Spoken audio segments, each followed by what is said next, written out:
Good morning, students. Hope you all doing well. I, Dinesh Rawat, your subject faculty, welcome you all. So the subject is research methodology, and today we will discuss the topic that is research process. So क्या-क्या stages होती हैं when you carry out your research? So the entire process, what all stages are there in research process? So we will discuss that. So let's start. These are the books from where this PPT content has been taken. So these are the three books. First is Business Research Method by Cooper and Schindler. Second is Business Research Methods by Zygmunt, Babin, Kerr, and Griffin. And third is Marketing Research and Applied Approach by Naresh K. Malhotra and David F. Burks. So let's start. This is the topic research process. So the research process consists of various stages. Various stages are there in research process. So the first one is, as you can see, defining research objective. So objectives are goals which you are required to achieve during your research. So जो goals आप achieve करना चाहते हैं वो आपके objectives हैं. So first आपने अपने objectives define करने होते हैं. So you have to define your objectives. Then define the research design. Research design एक ब्लूप्रिंट होता है आपकी रिसर्च का कि क्या क्या आप कैसे आप डेटा कलेक्ट करेंगे, क्या मेथड आप यूज करेंगे डेटा कलेक्शन के लिए, और तो वो पूरा जो ब्लूप्रिंट होता है that is called research design. Sampling third stage होती है. सैम्पलिंग कि क्या सैंपल साइज आपका होगा, किस तरह की सैम्पलिंग मेथड आप यूज करेंगे, क्या आप प्रोबेबिलिटी सैम्पलिंग करेंगे या फिर नॉन प्रोबेबिलिटी सैम्पलिंग करेंगे.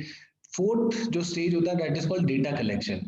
तो डेटा कलेक्ट आप कहाँ से करेंगे, कौन आपके रेस्पोंडेंट होंगे और कितना डेटा आप कलेक्ट करेंगे, कितने रेस्पोंडेंट से पूछेंगे, that is your data collection. फिर data analysis. Once you have collected your data, आप डेटा एनालिसिस करेंगे, उस डेटा को एनालाइज करेंगे.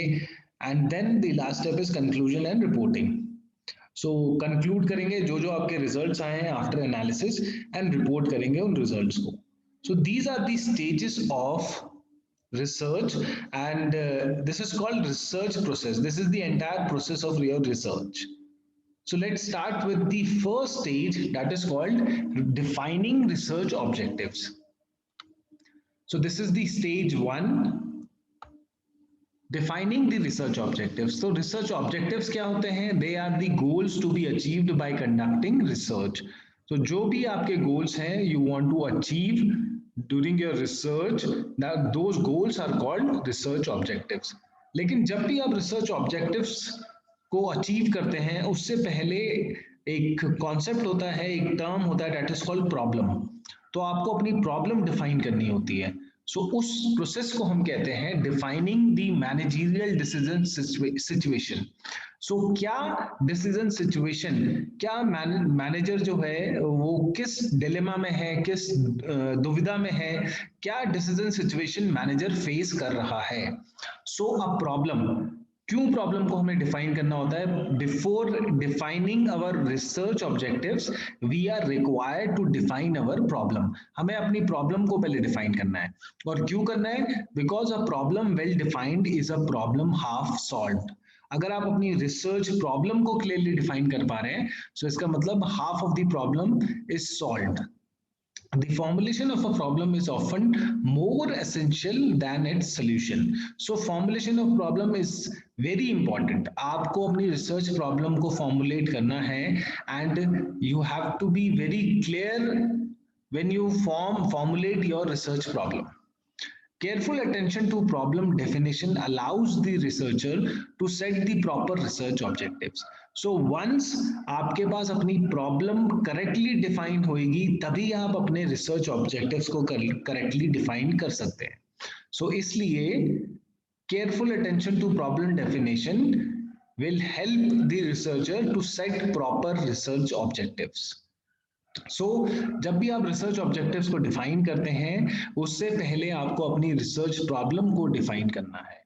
इसलिए प्रॉब्लम फॉर्मुलेशन जो होता है, the formulation of problem is very critical. जब हम रिसर्च ऑब्जेक्टिव्स को डिफाइन करते हैं एज हमने डिस्कस करा है, और रिसर्च ऑब्जेक्टिव्स आपके गोल्स होते हैं जो आप अचीव करना चाहते हैं bye conducting your research. The genesis of research objective lies in the type of decision situation faced. So genesis of research objectives lies in the type of decision situation face, किस तरह की decision situation face कर रहा है manager, that is the one of the important factor on which research objective lies. The objective may involve exploring the possibility of entering a new market. Let's suppose एक आपके पास option है entering a new market. It can be your objective. Alternatively, they may involve testing the effect of some policy change on employee job satisfaction. कोई government ने policy में change करा है, उसका impact आप चेक करना चाह रहे हैं एम्प्लॉय जॉब सेटिस्फेक्शन पे, ये भी आपका ऑब्जेक्टिव हो सकता है.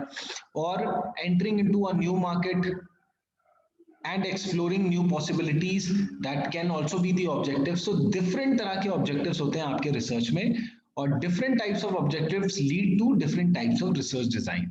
Research design जैसे हमने कहा कि एक blueprint होता है, तो जितने आपके objectives होंगे, जितने different तरह के objectives होंगे, उतने different types of research design आप use कर सकते हैं अपनी research में. सो फर्स्ट स्टेप अभी हम कंसीडर कर रहे थे डिफाइनिंग रिसर्च ऑब्जेक्टिव.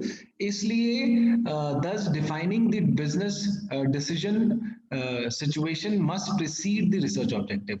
इसका मतलब, इस लाइन का मतलब है कि आपने रिसर्च ऑब्जेक्टिव फ्रेम करने से पहले अपनी डिसीजन सिचुएशन, जो प्रॉब्लम है रिसर्च प्रॉब्लम, उसको क्लियरली डिफाइन करना है before you start with your research objectives. So first stage था defining the research objectives. And research objectives क्या होते हैं? They are the goals which you achieve during while conducting your research.